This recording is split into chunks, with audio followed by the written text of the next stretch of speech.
Brilliance Audio presents the unabridged recording of Until Death by James L. Thane, performed by Jeff Cummings.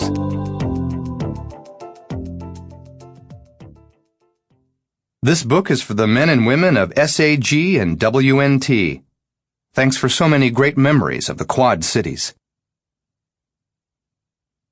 Part 1. 1. When the meeting finally adjourned at 9:05 on a Thursday night, Neil Ballard had 22 minutes to live.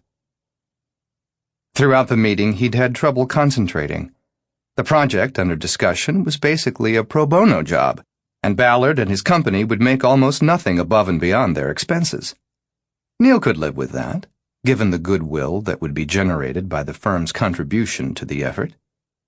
What discouraged him, though, was the fact that the architect the committee had selected over Neil's objections possessed about half the imagination of the average Cub Scout.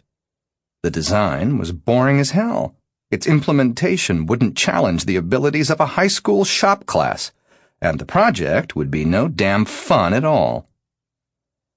So he'd had trouble staying focused.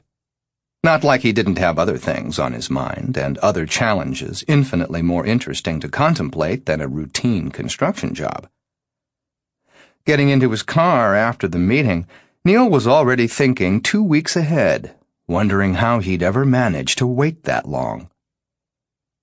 The Corvette's engine roared to life, then settled into a low, steady rumble.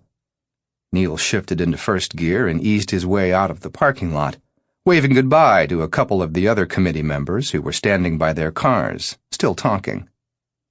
The city streets were wide, straight, and relatively quiet for this time of night, so Neil moved into the middle lane, goosed the throttle, and set his own personal speed limit while keeping a wary eye out for any cruising police cars.